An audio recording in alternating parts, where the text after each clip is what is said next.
میں عالم عرب کے بارے میں تو یقین سے کہہ رہا ہوں، احادیث نبویہ سے صاف ظاہر ہے، ویل للعرب من شر قد اقترب، عربوں کے لیے ہلاکت ہے۔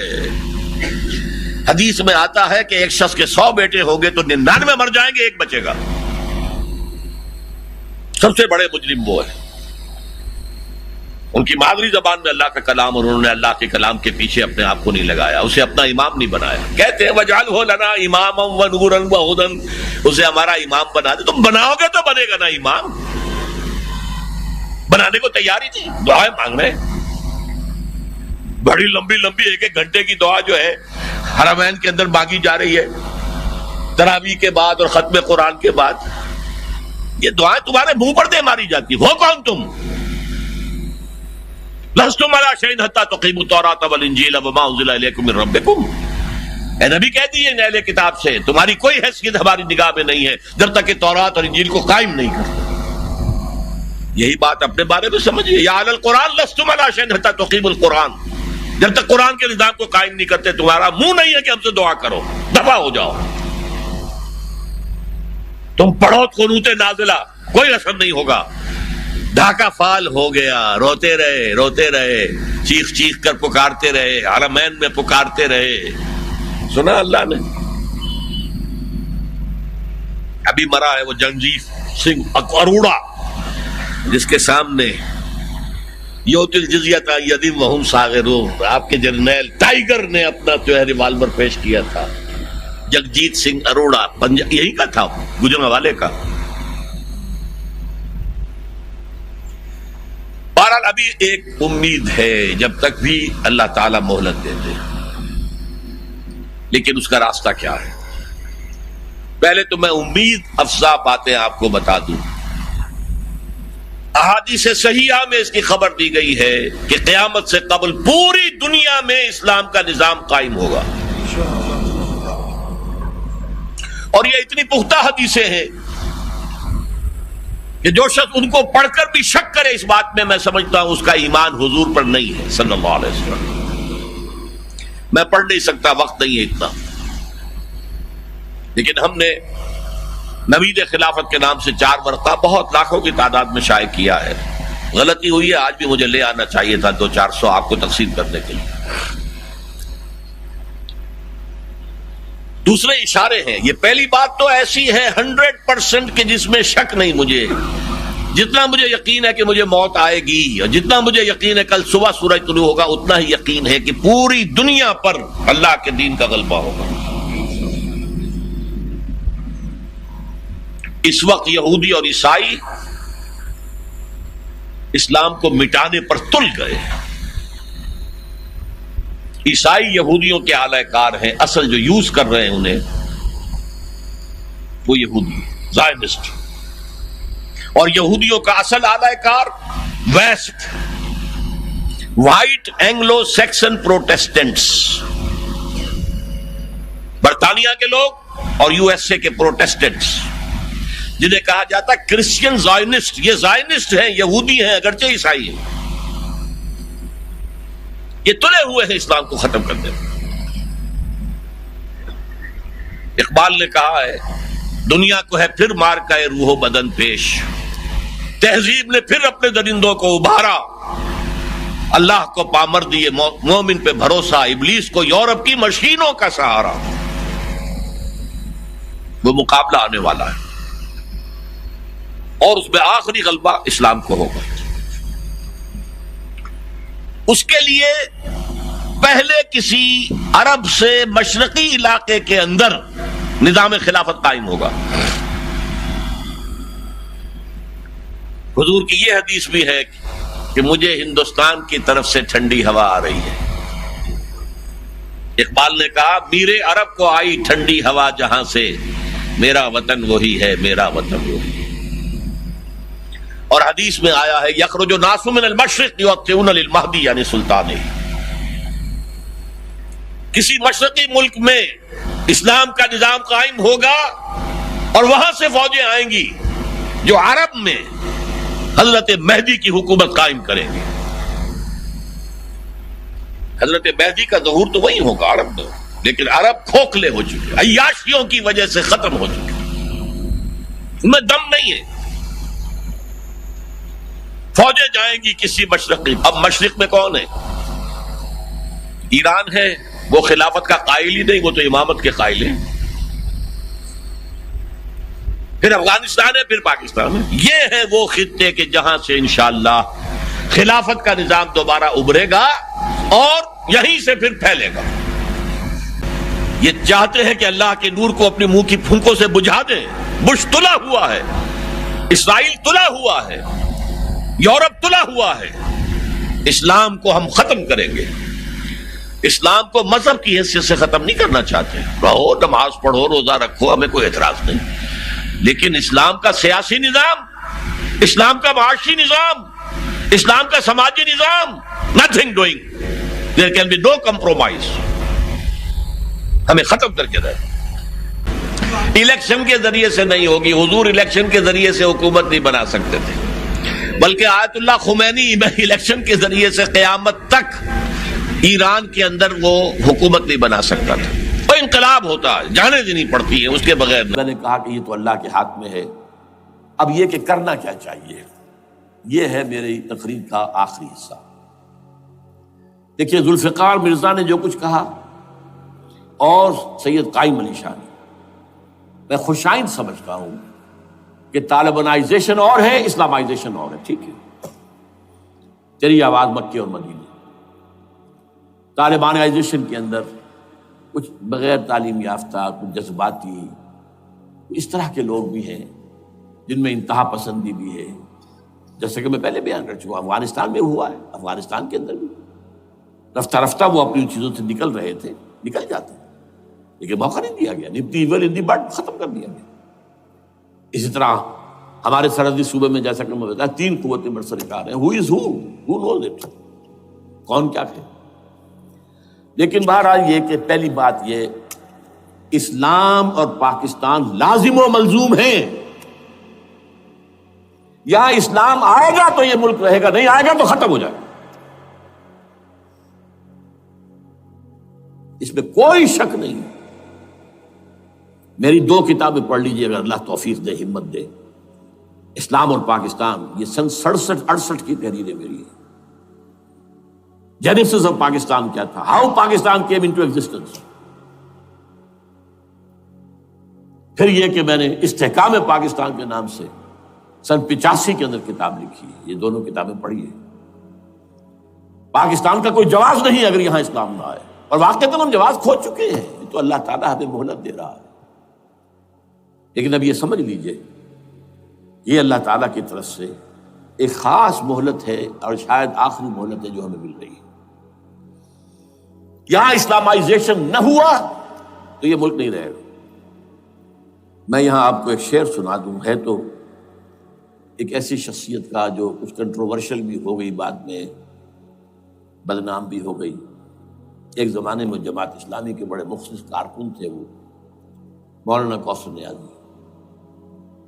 انہوں نے ایک بڑا تلخ شعر کہا تھا، اسلام کو اگر تیری فضا راس نہ آئے، اے میرے وطن تجھ کو کوئی آگ لگائے۔ ہمیں اسلام چاہیے، اور اسلام نہیں آئے گا تو یہ ملک نہیں رہے گا۔ کوئی زرداری، کوئی نواز شریف اس ملک کی بقا کی ضمانت نہیں دے سکتا۔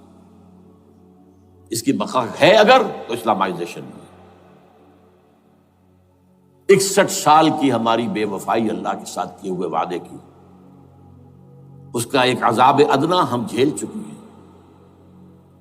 71 یاد کی سن 71، پاکستان 2 لخت، 93,000 مسلمان پاکستانی بھارت کی قید میں بھیڑوں بکریوں کی طرح ہانک کر لے جائے گئے، ٹرکوں میں بھر بھر کر، جیسے کہ ڈیرہ غازی خان سے بھیڑیں بکریاں آتی ہیں لاہور میں ذبح ہونے کے لیے، کنسنٹریشن کیمپس میں۔ ہمارے ٹائیگر نامی جرنیل نے پیش کیا اپنا ریوالور، کتنے لوگ مارے گئے، کتنا فساد ہوا، مسلمان کے ہاتھوں مسلمانوں کا خون کتنا ہوا۔ یہ اللہ کا ایک خاص عذاب ہوتا ہے۔ میں نے وہ آیت آپ کو سنائی تھی، قل هو القادر على ان يبعث عليكم عذابا من فوقكم او من تحت ارجلكم اے نبی ان سے کہہ دیجیے اللہ اس پر قدرت رکھتا ہے، جب چاہے تم پر کوئی عذاب اوپر سے بھیج دے، تمہاری زمین کے نیچے سے نکال دے۔ زلزلہ آیا تھا کہ نہیں؟ او یلبسکم شیعا، ایک تیسری شکل بھی ہے، نہ اللہ آسمان کو کوئی تکلیف دے نہ زمین کو، زمین پھٹے گی تو آدمی جائے گا نا اندر، بلکہ تمہیں گروہوں میں تقسیم کر کے او یلبسکم شیعا فیذیق بعضکم بعض بعض، تو ایک دوسرے کی قوت کا ایک دوسرے کو مزہ چکھائے، تم خود ایک دوسرے کے گلے کاٹو، ہمیں کسی اور قوم کو تکلیف دینے کی ضرورت نہیں ہوگی، یہ کام ہمارے ساتھ ہو چکا ہے 1971 میں۔ بہرحال اب اس کے بعد بھی تاخیر تو ہماری جو کی تو ہے، اب ہم اس جگہ پر پہنچ گیا کہ شاید اب عذاب الاکبر آنے والا ہے۔ وہ آیت بھی میں نے شروع میں پڑھی تھی، وَلَنُذِيقَنَّهُم مِّنَ الْعَذَابِ الْأَدْنَىٰ دُونَ الْعَذَابِ الْأَكْبَرِ لَعَلَّهُمْ يَرْجِعُونَ۔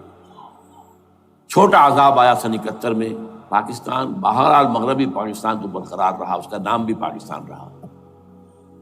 اب شاید بڑا عذاب آ رہا ہو، بلکنائزیشن جس کے نقشے جو ہیں دنیا میں شائع کیے جا چکے ہیں، اور اس اسلامائزیشن کے لیے جو میں کہہ رہا ہوں کہ اس کے بغیر یہاں پاکستان نہیں رہے گا، اس کے لیے اس کی جو دستوری، تدریجی، قانونی، پرامن اگر راستہ اختیار نہ کیا گیا تو ملیٹنسی بڑھے گی، یہ رکنے والی نہیں ہے۔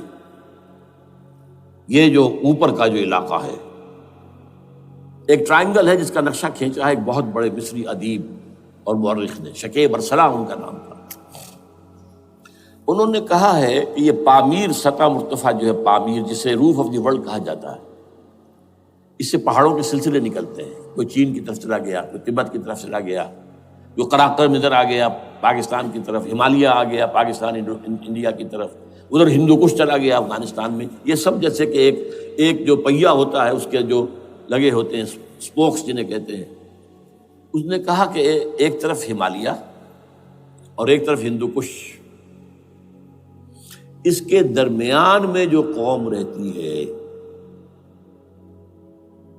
اب نوٹ کر لیجیے، یہ ہمالیہ کا اینڈ جو ہے مغربی، وہ کیا ہے، یہ نتیا گلی وغیرہ اسی کا حصہ ہے، اس کے بعد ختم، دریائے سندھ بہہ رہا ہے، لیکن اوپر جا کر وہ ٹرن دیتا ہے رائٹ کو، تو پھر اب وہ قراقرم اور ہمالیہ کے درمیان جاتا ہے، جہاں تک کہ انڈیا سے جو اس کا داخلے کا راستہ آ جاتا ہے۔ لیکن یہ جو ہے، یہ درمیانی راستہ، یہ اصل میں ہندو کش ادھر اور ہمالیہ ادھر، اس کے درمیان جو قوم آباد ہے، اور اس ٹرائنگل کا بیس ہے مالاکنڈ کا پہاڑ، مالاکنڈ، ہمالیہ، ہندو کش۔ اس ٹرائنگل میں جو قوم آباد ہے، شکیب ارسلان کہتا ہے اگر پوری دنیا میں اسلام کی نبضیں ڈوب جائیں تب بھی یہاں کے لوگوں میں اسلام کی نبض چلتی رہے گی۔ یہ وہ علاقہ ہے جہاں سے پاکستان کے طالبان کا آغاز ہوا، جہاں سے پرامن تحریک چلی تھی، اس کا راستہ روک دیا گیا، اب وہ شدت پسندی پر آ گئے، اور یہ شدت پسندی بڑھے گی اگر آپ نے تشدد سے روکا، اگر امریکہ کے چمچے بنے رہے، اگر امریکی ایجنڈے ہی کو پورا کرتے رہے اور اپنے لوگوں کو مارتے رہے، تو جواب میں در ایک چراغ حقیقت قبول کیا تم نے تو موج دودھ سے 100 آفتاب ابھریں گے۔ یہ اب جو آ رہے ہیں، کہاں سے آ رہے ہیں آپ کے یہ خودکش حملہ آور؟ یہ وہی ان لوگوں کے رشتہ دار ہیں نا جو امریکی بمبارڈمنٹ میں مارے گئے ہیں، کتنے ہیں جن کے بچے ختم ہو گئے، بیٹے مر گئے۔ یہ جو ہمارے ہاں ایک کمانڈوز کے کیمپ کے اوپر جو حملہ ہوا تھا اور خودکش بمبار، جس سے کہ شاید 18-19 بہترین آپ کے کمانڈوز ختم ہوئے تھے، وہ کون تھا؟ وہ خود کمانڈو تھا، اندر کوئی اور تو جا ہی نہیں سکتا تھا، یہ کمانڈوز کا کیمپ تھا، اور اس کے میس میں لوگ کوئی جا سکے، وہ خود کمانڈو تھا۔ اس کی بیٹی لال مسجد کے اندر جلی تھی۔ اب آپ اندازہ کیجئے کہ اس کے دل میں جو کھول رہا تھا اس کا جذبہ، اس نے اس کو ٹھنڈا کیا خود جان دے کر۔ تو جان لیجیے، ادھر باجوڑ میں حملہ ہوا تھا، ادھر جو ہے ہماری ملٹری پریڈ کے اوپر حملہ ہو گیا۔ تو یہ بات رکے گی نہیں، اور یہ ظاہر بات ہے کہ اب شمال سے لے کر نیچے تک کی بات ہے۔ وہاں پر بھی میں نے شروع بھی کہا تھا یہ خطرہ حقیقی ہے، غیر حقیقی نہیں ہے، وہمی اور خیالی نہیں ہے۔ اس لیے کہ اب جو اس علاقے سے جا رہے ہیں ہجرت کر کے کراچی، وہی ان کی جگہ ہے، وہیں پر ان کے رشتہ دار ہیں، محسود ہیں، وزیری فلاں ہے، یہ ہے وہ ہے، وہاں وہ جا رہے ہیں۔ اور وہاں پر بھی ظاہر بات ہے کہ جو کچھ ہو رہا ہے افغانستان میں اور جو کچھ ہو رہا ہے شمال سرحدی صوبے میں، اس کا ایک تسلسل ہوگا۔ میں یہاں یہ عرض کر دوں آپ سے کہ تقریباً 4 سال قبل، بلکہ 4.5 سال، میں انتہائی مایوسی کو پہنچ چکا تھا کہ پاکستان کا وجود باقی نہیں رہے گا۔ میں نے یہی تقریر کی ہے 29 فروری سن 2004 کو اسی جگہ۔ پاکستان جواز کھو چکا، یہ اسلام کے نام پر تھا۔ ویئر از اسلام؟ جو اسلام یہاں وہ تو بھارت میں بھی ہے، وہ تو امریکہ میں بھی ہے۔ وہ کہاں ہے اسلام کا سیاسی نظام، اسلام کا تعزیراتی نظام، اسلام کا کرمنل لا، اسلام کا سول لا، اسلام کے فیملی لاز کہاں بنائے تھے اس شخص نے جو فیلڈ مارشل بنا تھا، خود ساختہ، جو اس نے قوانین بنائے تھے؟ تمام علماء نے کہا تھا، تمام مکتبہ فکر کہ غلط ہے، تحریک کوئی نہیں اٹھائی، یہ ان کی غلطی تھی، کوتاہی تھی۔ جمہوریت کی تحریک میں شامل ہو گئے، اس پر کوئی تحریک نہیں چلائی۔ بہرحال وہ نظام کہاں ہے؟ وہ نظام تو قائم نہیں کیا۔ اس حوالے سے یہ اپنا جواز کھو چکا ہے۔ دو ریشنل ریزون دیت جسے کہتے ہیں فرینچ کے اندر، ریزون دیت کو کسی چیز کی ریزن، ریشنل آف ایگزسٹنس نہیں۔ اس کے بعد یہ ہے کہ پچھلے سال سے کچھ مایوسی میں کمی ہوئی۔ Number 1، chief justice of Pakistan Iftikhar Muhammad Chaudhry کے اندر ہمت اللہ نے دی، وہ کھڑا ہو گیا۔ جرنیلوں کے جم گھٹے کے اندر ایک سویلین آدمی جو ہے جس درجے کا مرعوب ہو سکتا ہے، آپ اس کا اندازہ کر لیجیے۔ اور اس کے بعد اسپونٹینیس موومنٹ وہ کلا ہے، انہومی شے، سوچ نہیں سکتے ہم۔ یہ موومنٹ جو ہے یہ کوئی اسٹریٹ ارچنز کی چلائی ہوئی نہیں ہے، یہ ہمارے ہاں کے گاموں ماجوں کی نہیں ہے، بلکہ یہ تو پڑھے لکھے لوگ، وکیل، کالے کوٹ، کالی ٹائیاں، پینٹ، یہ جو سختیاں جھیلی ہیں انہوں نے، ابھی تک وہ تحریک چل رہی ہے۔ اگر اس سے ظاہر بات ہے وقت گزرنے کے ساتھ ساتھ اس کی وہ تیزی اور تندی میں تو کمی آئی، اور حکومت کو موقع ملا ان کے اندر کوئی رفت پیدا کرنے کا بھی۔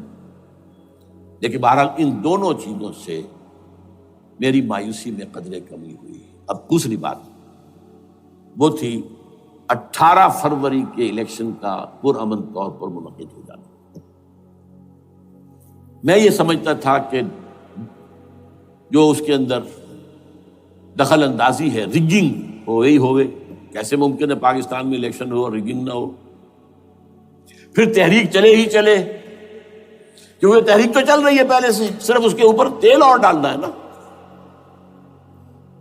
اور پھر بدامنی ہوئی ہو، اور پھر دونوں طرف گدھ بیٹھے ہوئے ہیں، the NATO forces in the west, Indian forces on the east, they will march into Pakistan.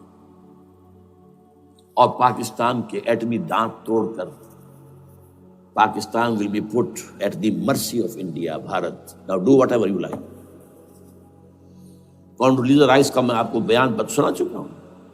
Pakistan کے مستقبل کا فیصلہ امریکہ اور بھارت بھی کرتا۔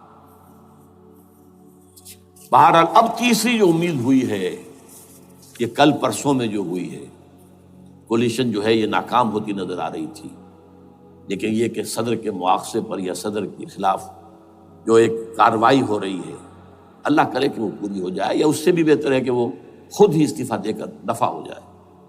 بہرحال یہ کہ اس سے بھی کچھ امید کا پہلو جو ہے پیدا ہوتا ہے۔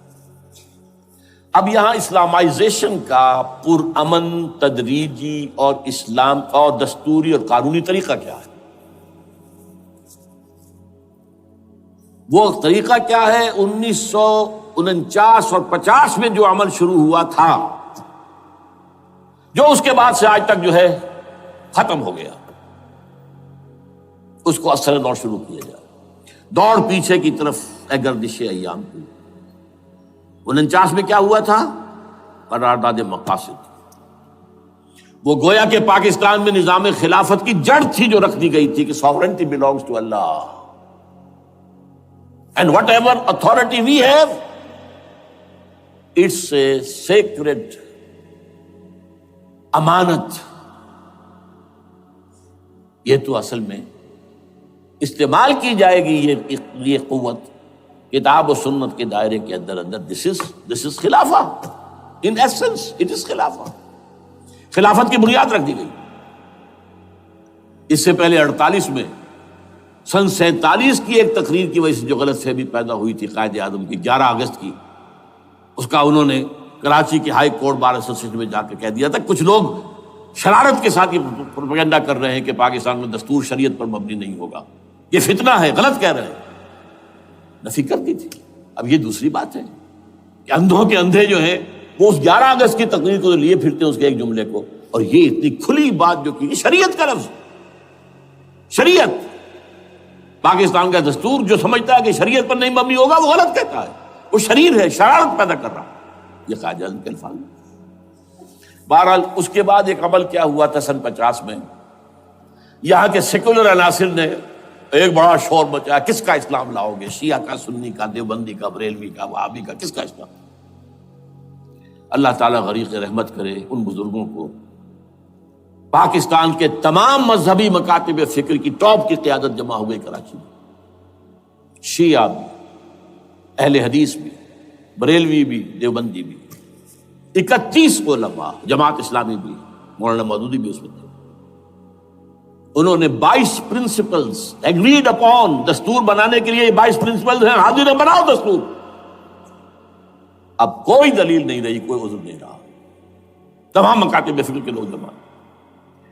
بعد میں ہوا کیا ہے، اس میں کس کا کتنا رول ہے، یہ بڑی درد بھری داستان ہے. میں اس وجہ کو چھیڑنا نہیں چاہتا.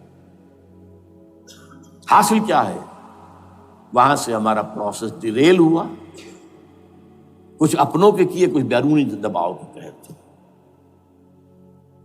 قرارداد مقاصد کی سزا دی گئی لیاقت علی خان کو، تم نے پاس کرائی ہے.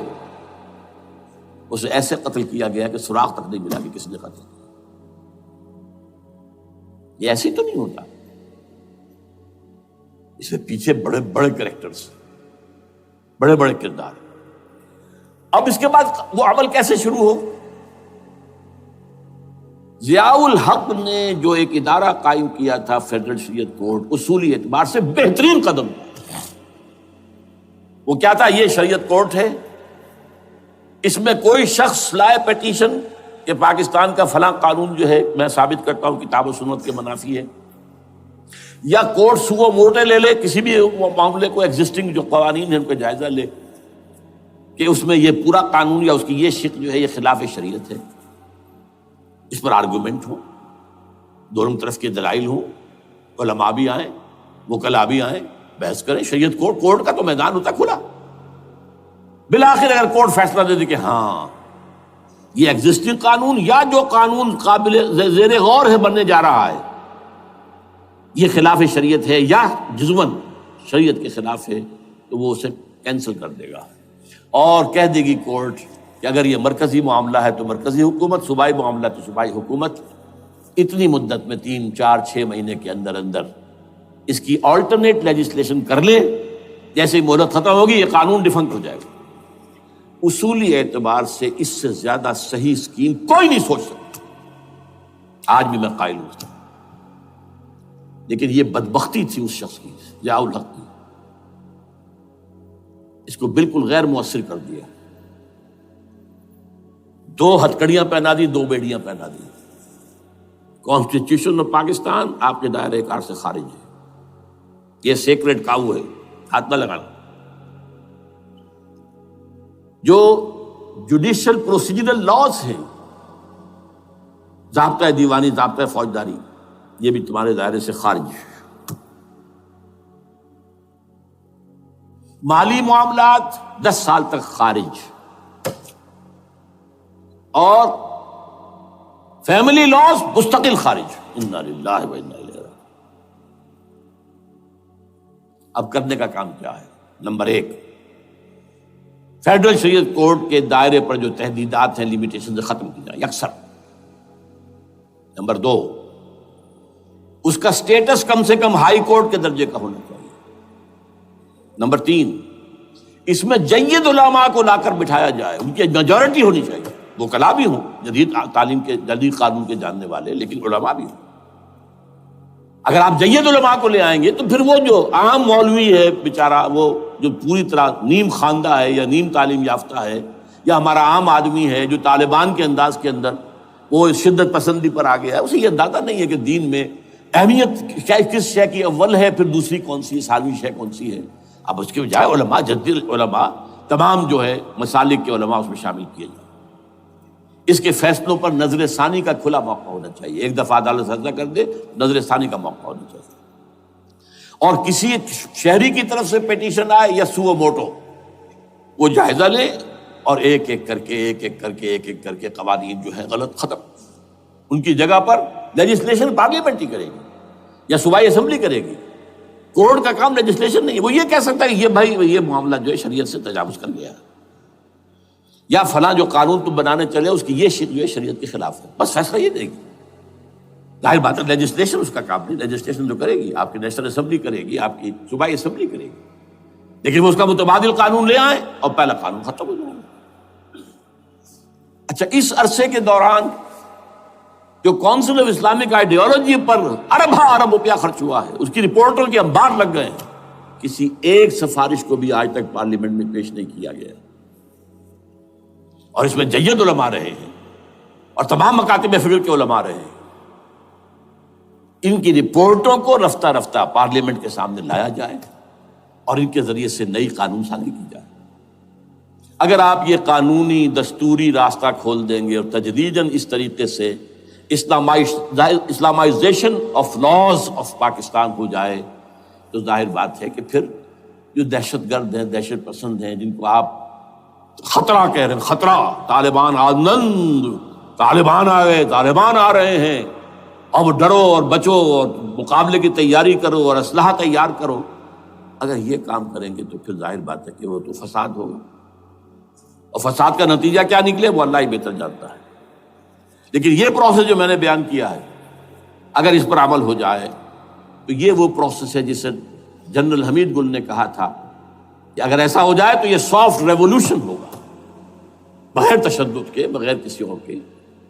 اگر نیت ٹھیک ہے اور اگر یہ واقعی جیسے قائم علی شاہ نے سمجھ لیا ہے اور جیسے کہ ذوالفقار مرزا نے سمجھ لیا ہے، اسلامائزیشن، اگر اس کو سب سمجھ لے، زرداری بھی سمجھ لے اور نواز شریف بھی سمجھ لے اور سب سمجھ لے، تو ظاہر بات ہے کہ پھر کسی توڑ پھوڑ کے بغیر، کسی اور بدامنی کے بغیر، کسی تشدد کے بغیر اسلامائزیشن یہاں ہو جائے تو سب کے دل خوش ہو جائیں گے، اور یہ سارا جو بھی تشدد ہے، یہ دہشت گردی ہے، اس کے راستے بند ہو جائیں گے۔ اگر ایسا نہیں کرتے تو غیر تعلیم یافتہ یا نیم تعلیم یافتہ، جن کو کوئی پورا تصور نہیں ہے، نہ دنیا کے حالات کا علم ہے، نہ شریعت کے جو اصل مصادر اور منابع ہیں، اصل سورسز، ان تک رسائی ہے، بس کچھ چیزیں سن رکھی ہیں۔ یہ تو معلوم ہے انہیں کہ داڑھی رکھنی ہے، سنت ہے، لیکن یہ کہ یہ فرض تو نہیں ہے بھائی، پھر اس کی کوئی خاص مقدار تو معین نہیں ہے، یہ تو نہیں جانتے۔ ویڈیوز ہیں، آڈیوز ہیں، ان میں گانے ہیں، اس میں آپ کو معلوم ہے کہ عریانیت ہے، جو بھی ویڈیوز ہیں، اور وہ تو ان کو جلائیں گے ان کی دکانوں میں۔ آپ تعلیم دے رہے